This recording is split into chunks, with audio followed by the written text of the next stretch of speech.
Il est député, il est engagé, il est proche de son peuple. Ce soir, l'honorable Soro Kanedji prend la parole comme jamais. Son parcours, ses combats, sa vision, comment sert-il réellement les populations qui l'ont porté à l'Assemblée nationale? L'émission, c'est Carrefour républicain. Nous recevons, mesdames et messieurs, à cette émission, l'honorable Soro Kanedji. Bienvenue sur PEDI TV.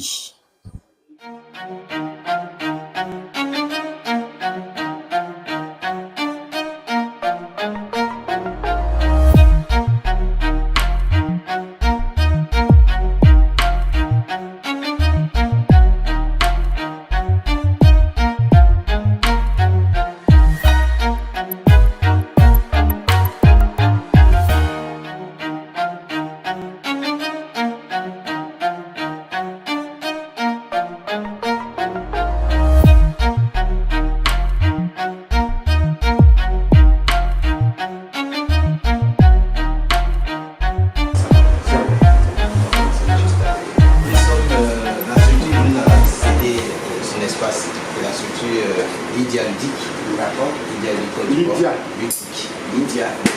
D'accord. Voilà. Donc, on a les machines à sous-compte. On a les casinos. Lydia lui dit que le premier à pouvoir exploiter ça avec sous licence de la LONASE.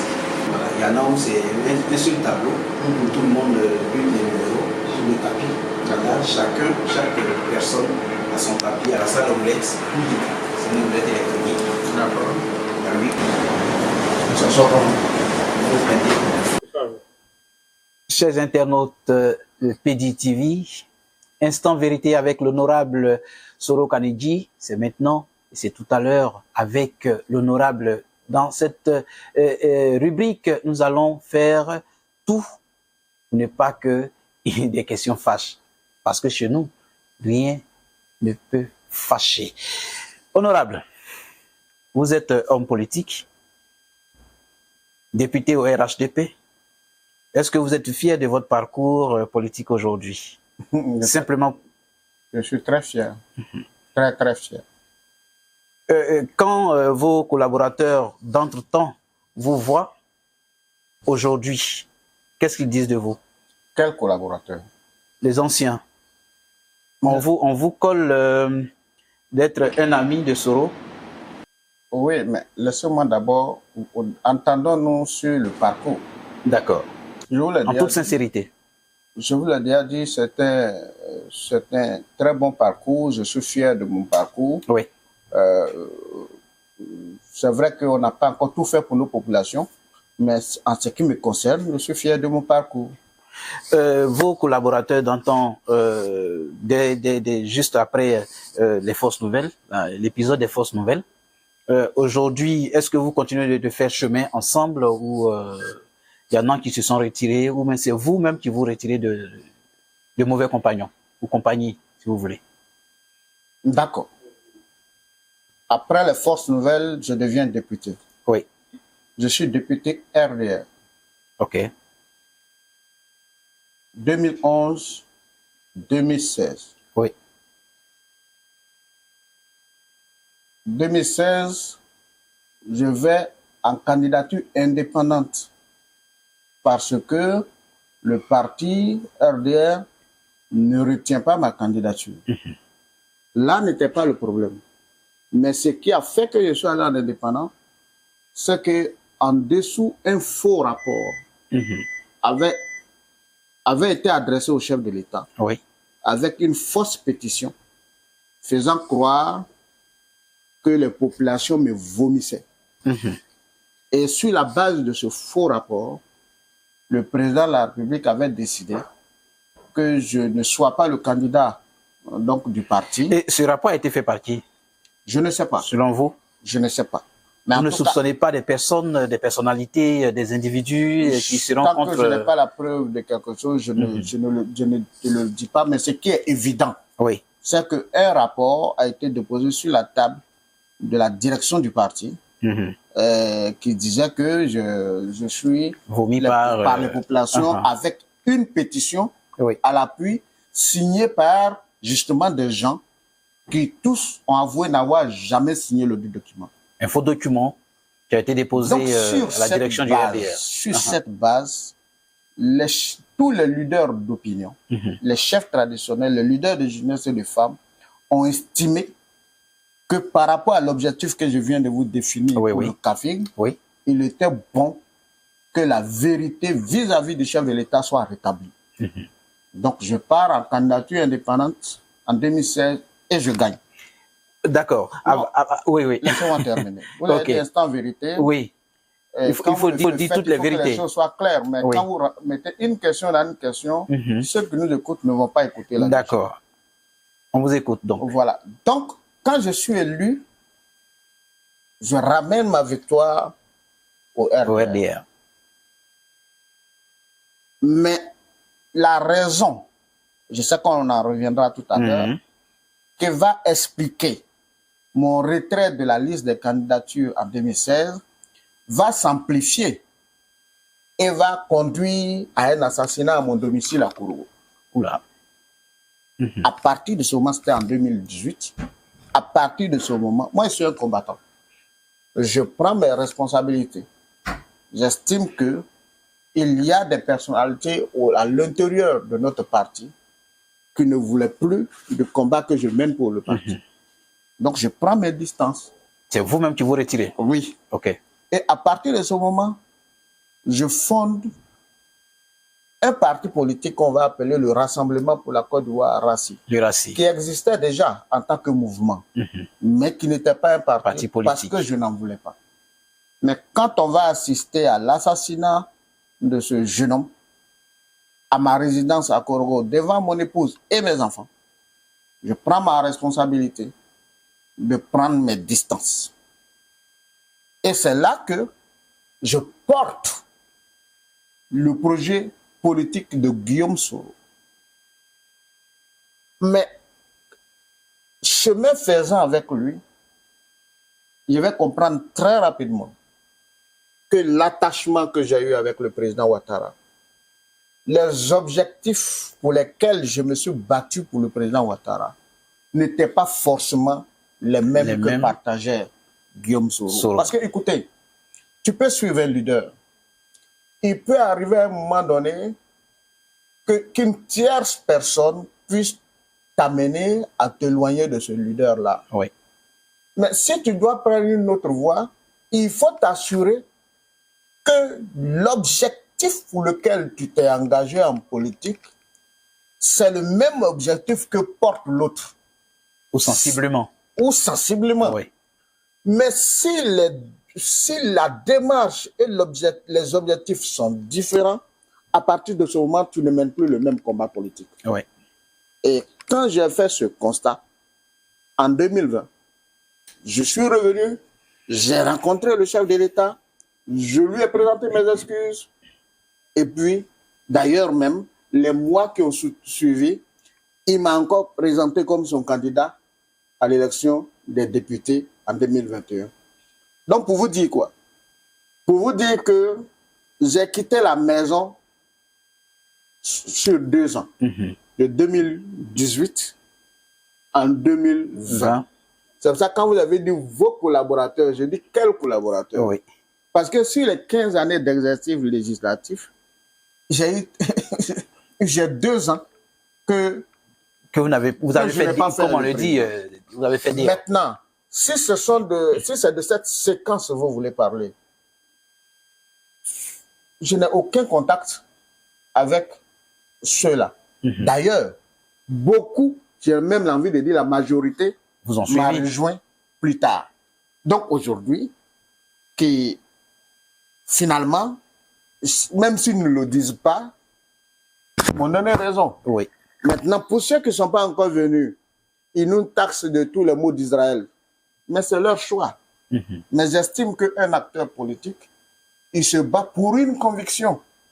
Et tant que cette conviction n'est pas trahie, alors et sa fidélité et sa loyauté sont garanties.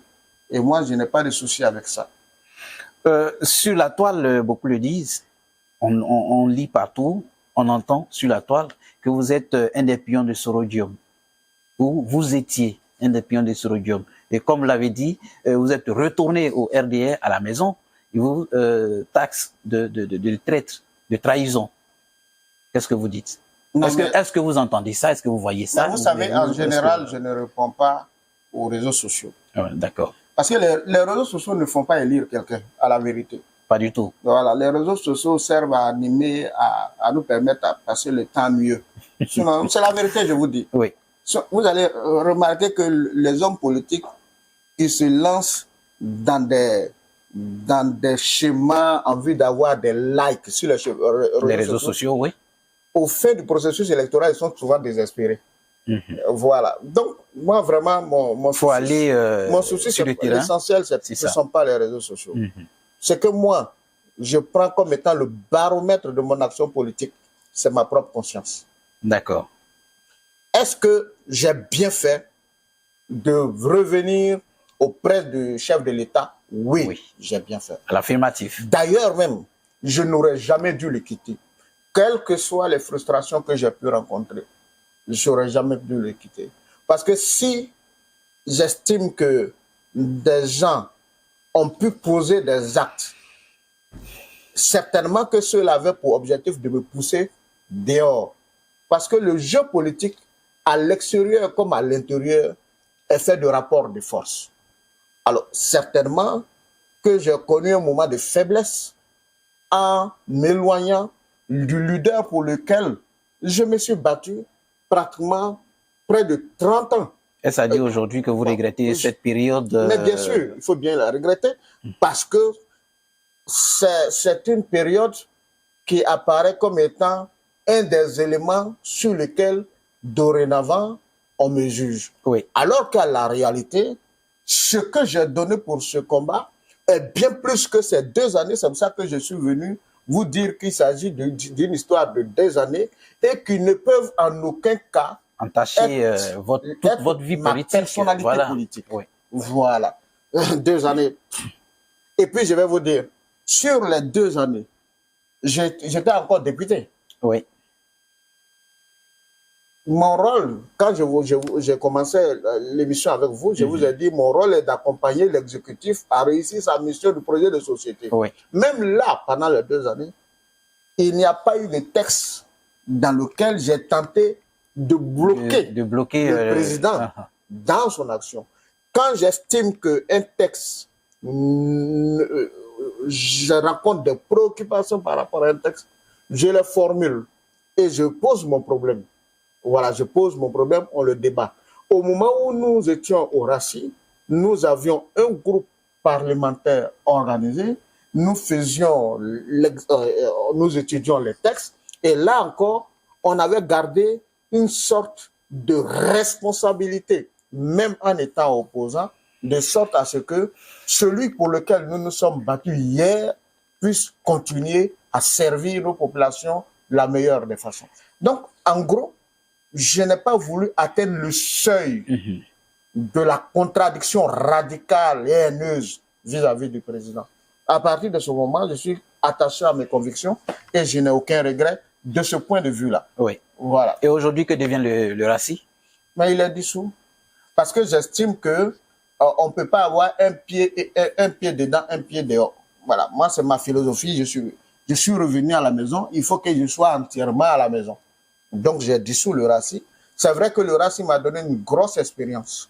Parce que, en tant que président de parti politique, avec un parti politique qui avait pratiquement le 3e plus grand groupe parlementaire du pays, ça m'a permis d'être à une certaine dimension politique. Oui. Ça m'a permis de m'asseoir sur certaines tables avec certaines personnalités. Ça m'a forgé. Ça m'a permis, au-delà de l'expérience législative que j'ai, d'avoir un aperçu sur le fonctionnement de l'appareil qui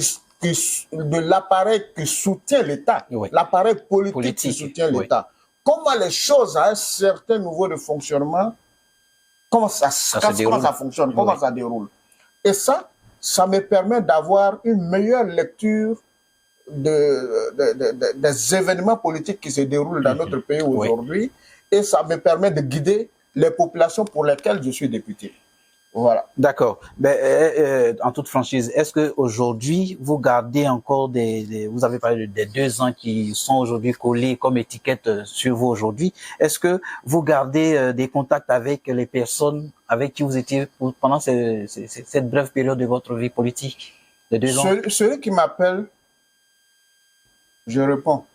Moi, je ne suis pas un nœud dans la vie. Les cadres, le leader. Celui qui m'appelle, je réponds, je cause, je mange avec la personne. Celui qui ne m'appelle pas, je ne l'appelle pas. Voilà. Si c'est de Guillaume Soro vous voulez parler, depuis que j'ai tourné la page, je ne sais même pas où il est. Je n'ai même pas son numéro. Mais il n'était pas le seul. Oui. Il y avait des collaborateurs autour de lui. Certains m'appellent pour me saluer. D'autres ne le font pas.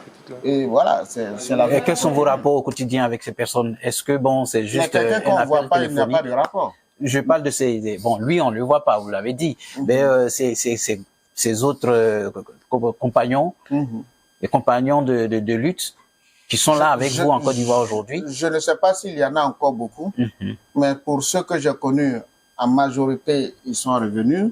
Ceux qui ne sont pas venus, beaucoup ne sont pas en contact avec moi. Quelques-uns m'appellent souvent pour me saluer, mais je réponds, bon, vous savez, quand tu as marché avec quelqu'un, par exemple, je vais vous donner un exemple, quand ton anniversaire arrive, la personne peut t'appeler pour te souhaiter joyeux anniversaire. Voilà, et puis ça s'arrête là. Ok.